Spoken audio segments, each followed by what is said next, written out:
e a Associação Nacional União dos Oficiais de Justiça do Brasil divulgaram ontem uma nota conjunta. Está repudiando a filmagem da servidora que intimou o Jair Bolsonaro no hospital em que ele está internado lá em Brasília.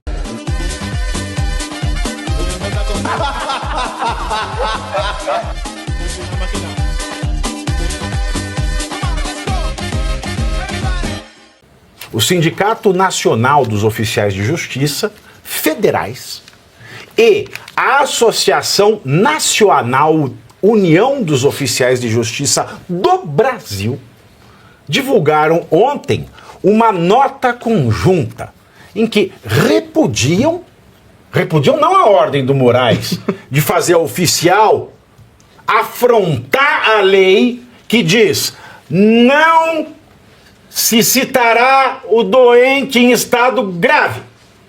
Está lá no artigo 244 do CPC. Inciso 4. Não é por isso que eles emitiram nota. Eles emitiram nota repudiando a filmagem da servidora que intimou o Jair Bolsonaro no hospital em que ele está internado lá em Brasília. O texto diz o seguinte, aspas, falei da oficiala ontem, o texto fala, a oficiala, oficial de justiça, como é seu dever constitucional e funcional, agiu com total observância da legalidade. Escuta aqui, virou doce agora, total observância. E o Código de Processo, vocês enfiaram onde? Em que instituição vocês enfiaram o Código de Processo? Na cueca do José Guimarães? Provável. Estrito rigor técnico e absoluta imparcialidade. Eu nunca vi. O juiz não tem imparcialidade, é o oficial de justiça que é imparcial. Agora está tudo errado nesse país. Limitando-se ao cumprimento da ordem emanada da mais alta corte do país. A mais alta corte do país, para mim, deve ser o Tribunal do Tráfico, que fica no morro, né? Repudiamos de forma veemente a filmagem indevida e não... Você vê, tem lei que proíba filmar? Ou alguém te citando? Não tem. A Constituição é que diz que deve ser preservada a privacidade e a imagem, mas ela é funcionária pública. Tem lei, é proibido, você não pode filmar oficial de justiça, não tem. Existe. Agora, no Código de Processo Civil tem, você não pode citar o doente em estado grave. Pois é. Aí, ela vai, cita o doente em estado grave, é legal. Agora, a filmagem que não é proibida, é indevida. Em momento nenhum ela se opôs a ser filmada. Indevida e não autorizada, e a divulgação sensacionalista e não consentida da atuação da oficial de justiça. Fecho aspas. Além disso, segundo informações do jornal O Globo, ministros do MSTF disseram, é claro, de forma anônima, que a intimação de Bolsonaro na UTI no hospital não foi o cenário ideal, mas afirmaram que o próprio ex-presidente se colocou nessa situação. 4 ministros avaliam que, ao fazer uma live de dentro da UTI, conceder entrevista e receber aliados políticos como Silas Malafaia e Valdemar Costa Neto, Bolsonaro não se encaixa mais na situação colocada pelo Código de Processo Penal para citação de pessoas doentes e em estado grave, já que o ex-presidente mostrou estar consciente e em condições de realizar essas atividades. Foi o que eu falei ontem, ele está ligado ao aparelho. Tem um documento no meu escritório em São Paulo. Como é que você vai buscar? Não vai. Não tem. Eles não explicam por inteiro. Eles já vão falar com a imprensa, o que é proibido.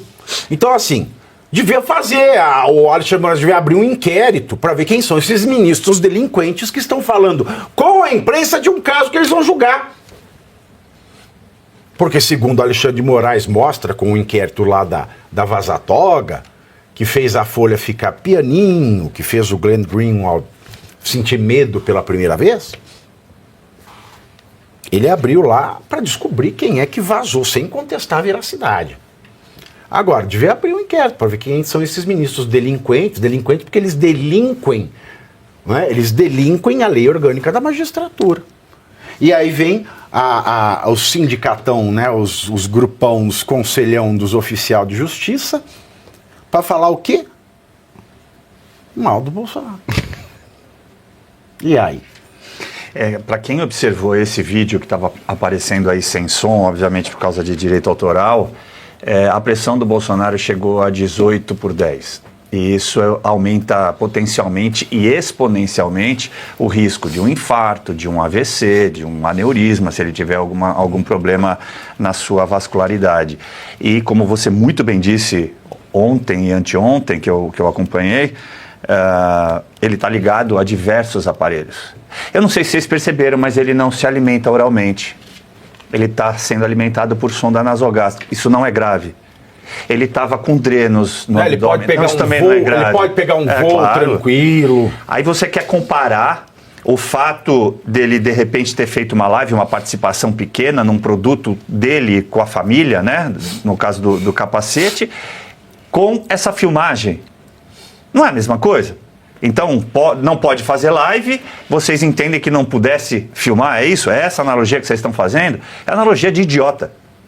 Qualquer idiota coloca uma estante atrás de si e sai falando qualquer groselha na internet. Só que vocês fazem anonimamente. Eu acho que a Constituição veda o anonimato. Mas eu posso não entender nada de Constituição, afinal de contas não temos mais uma. Não, e outra, nós temos jurista de internet. Jurista de internet. Nós temos jurista de internet. O dia que a gente for jurista por quilo, aí é outro assunto. E agora os ministros são também capazes de fazer avaliações médicas, né? Porque eles agora determinam... Eles estão fazendo uma pastral já também. Eles é que determinam... Eles é que determinam se a pessoa está ou não em estado grave, alegando o quê? Que ele estava consciente. O problema do Bolsonaro, não sei se os senhores sabem, não é na cabeça, não é problema mental, não é nada que tire a consciência dele, a não ser que ele seja sedado para fazer a cirurgia. É outro tipo de doença grave e que ele está sob cuidados, correndo risco de morte, sim. E ele recebeu aliados políticos, Silas Malafaia e Valdemar Costa Neto. Ele também não estava proibido de receber visitas. Doentes, mesmo em estado grave, às vezes até terminal, né, podem eventualmente receber visitas. Foi o caso da Hebe que nós trouxemos aqui ontem também. Eventualmente a visita dele, como ele foi um ex-presidente da República, existem visitas que são também aliados políticos. Agora, você tem uma pessoa que é do seu círculo de amigos, de entes queridos e está numa situação como essa. Você não vai visitar? O Alexandre de Moraes não sabe o que é isso. Exatamente. Não sabe. Agora, eu vou fazer uma pergunta. Por exemplo, que eu tô engasgado com esse negócio do Flávio, com o jurista de internet. Se o Flávio Dino, olhando, né, esse regime, se o Flávio Dino defende o regime é exceção. Pegaram. Sim, regime, Flávio Dino, regime. Exceção. Flávio Dino, regime de exceção. É conexão com Meu Deus. Não é falar disso. Eu tive que explicar para a segunda série, não entendeu? E eu que sou loura, hein? Isso que entendi no papal, né? Vai perseguido.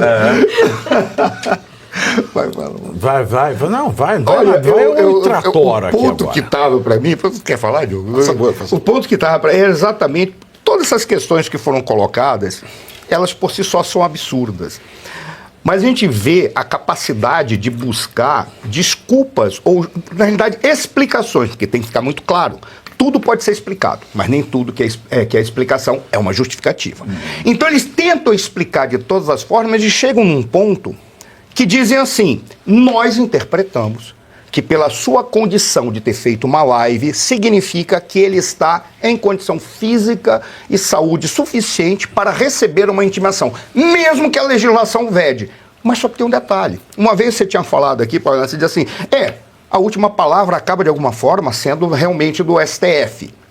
Razão pela qual eu sempre bati dizendo, não cabe ao STF estar dando a última palavra sobre as coisas, só deve dar sobre a Constituição. Essa é a reforma que eu sempre sonhei na minha vida. Outra vez você perguntou de qual era o teu sonho. Meu sonho é ver juiz falando pelos autos e o STF só interpretando a Constituição. Nada mais, nada menos que isso. Mas quando a gente olha, se eles tivessem um mínimo de vergonha, já que eles olharam uma situação em que o Bolsonaro aparentava estar saudável, não cabe a eles fazer uma avaliação médica. Cabe a eles decidir depois de perguntar para médicos. Se eles tivessem vergonha na cara para dizer, não, nós decidimos, por quê? Porque a avaliação e os laudos médicos que nós recebemos depois dessa avaliação mostra que ele tem condição. Mas nem isso eles têm vergonha. Mas é pior que isso, professor, porque é o que eu coloquei aqui ontem.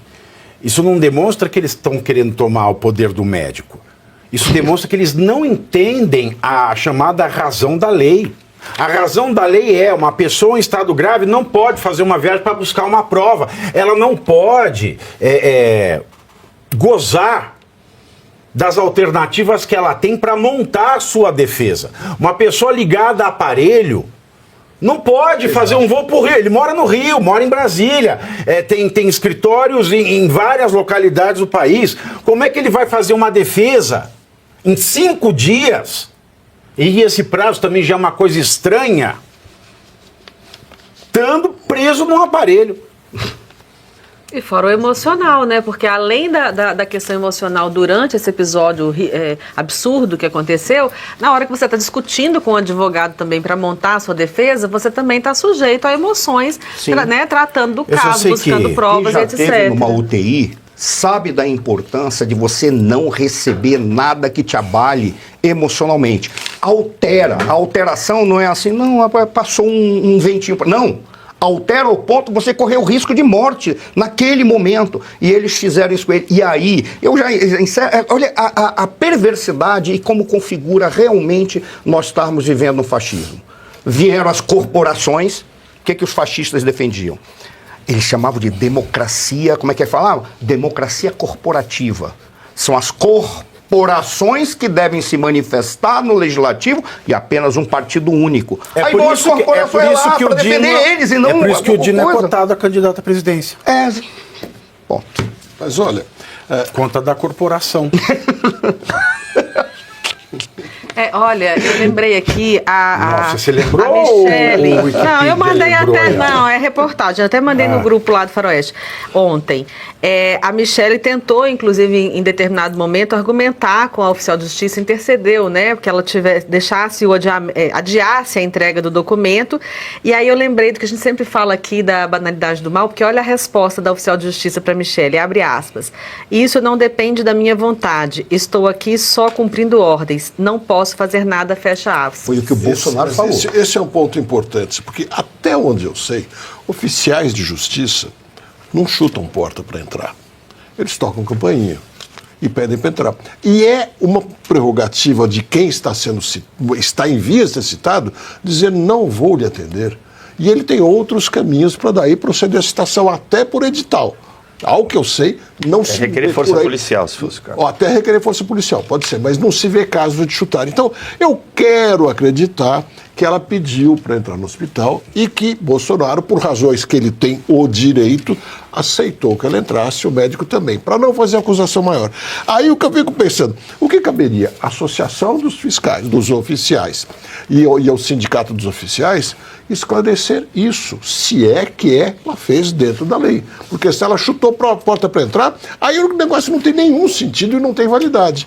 Aí caberia fazer, porque até onde sei também, o que tem validade mas todas as fases de um processo podem ser gravadas, não é? A não ser que seja um processo que corra em sigilo. Ou crianças, alguma coisa assim. Da turma. Que é outra coisa que não faz sentido para mim. Não é contagem de voto. Então ele reclamar que gravou, né, a gravação é um direito. Sim. E muito provavelmente ela foi avisada, nós vamos gravar para nos protegermos de qualquer outra coisa. Então essa reclamação da associação para mim parece completamente descabida. Diogo, o negócio é tão perverso que quando você olha, quem teria poder naquele momento para dizer a senhora não entra? Seria o hospital. O hospital, se fizesse isso, acabou a vida do hospital, acabou a empresa, acabou a vida do diretor. Por quê? Porque ele estaria se confrontando. É um hospital golpista. Aí seria um hospital golpista. Ali é multar a situação que a gente fica... 22 milhões. Não, sério, faz qual é a situação que a gente ela fica... Ela diz no vídeo, professor, sem lhe cortar, já lhe cortando, ela disse que falou com 7 pessoas. E o Bolsonaro responde, dada a sua insistência, eu resolvi lhe atender. Olha, mas a gente para ver, a situação, ela chega a um nível que a gente vê a tensão nervosa dela. Mas quando o Bolsonaro citou o Tribunal de Nuremberg, ele falou, não me venha falar de obediência devida, que como militar eu sei que se aplica a conduta de combate. Você não é obrigada a cumprir uma ordem ilegal, porque ela, como oficial de justiça, ela faz um concurso. E na porcaria do concurso está lá a parte do direito. Ela tem que ler e tem que saber do que ela está falando. No concurso que ela fez, ela sabe o que é direito. Pelo menos ela sabia. O que ele estava dizendo é, independentemente do seu medo, estava evidente, ela gaguejava, ela não queria falar, ela estava com medo de falar o seu santo nome. Como é que é? Amar Deus sobre todas as coisas, não tomar seu santo nome em vão. Ela estava com medo de cometer o segundo pecado capital. Ela não queria falar o nome em vão. dele. Não queria falar o nome. O senhor sabe, o senhor já deve ter ouvido falar, you know who, que é como fala no Harry Potter, né? Você sabe quem. E o rosto completamente encoberto, né, professor? Ela pôs em cima da máscara cirúrgica, ela pôs uma outra máscara assim dela. Ele falou. Prendeu o cabelo. Mas ainda assim ele falou. A senhora sabe das consequências do seu ato ilegal. Porque aí não é obediência devida. A senhora está cometendo a ilegalidade junto. Então, depois, no futuro, quando forem contar a história do Brasil, ou quando tudo isso acabar, e vai acabar um dia, só não sei se nós estaremos vivos e nós seremos torturados antes. Mas vai acabar, ela vai ter um capítulo e vai dizer, olha, essas pessoas foram covardes ou pactuaram com o crime. É isso que será dito. Queira ou não queira, ali estava muito claro. Por isso que o Bolsonaro falou, vocês vendo o limite até onde vocês estão indo. Porque ela sabia que era ilegal. Ela pediu para a corporação vir defender o erro e acusar o Bolsonaro por ter liberado o vídeo, com todo respeito. Eu sei que ele não deveria ter feito isso pelo sofrimento ou pelo risco de morte que ele corre. Mas, estratégica e politicamente, foi perfeito. Tanto que o mundo inteiro está vendo. Diogo, mais alguma coisa que você foi acrescentar? Eu acho que não. O que eu acho é mais importante isso. Um sindicato fala pelas suas funções, pelo seu papel. E o papel do sindicato não é de julgar pessoas que estejam envolvidas no processo. Ele poderia e deveria, se fosse o caso, defender a oficiala. Aí seria o papel do sindicato e da associação. Defender quem? Oficiala, não é? Oficiala. E os oficialos? Vai virar oficial? E os oficialos? E não, mas você sabe que isso está no dicionário. Tem oficiala que se sente oficial. Está nos dicionários antigos. Mas tem oficiala que se sente oficialo e oficialo tem que se sente oficiala. Oficialix, tem cialis, oficialis. O pior é que até o presidenta não está errado. É cretino, mas não está errado. Né? Mas não está no dicionário. Não, puseram. Eles retiraram e depois foi tanto que no espanhol você fala, presidenta no espanhol. O problema é que foi cretinizado. Não fala. Porque foi utilizado de uma forma para politizar e ideologizar. Esse é o problema. Isso é o negócio seguinte. E você aí já está preparado para ter todos os argumentos para dizer que Marx não foi um cara legal, para dizer que o comunismo não é um lugar para diversidade, para desmontar essa grande fake news histórica da esquerda, que é repetida por nossos professores de história, de geografia, de sociologia, que é repetida nas universidades, que é repetida nos livros. Está preparado para dizer por que Marx não era um cara legal e por que todo marxista raiz também não é, e porque o comunismo é terrível.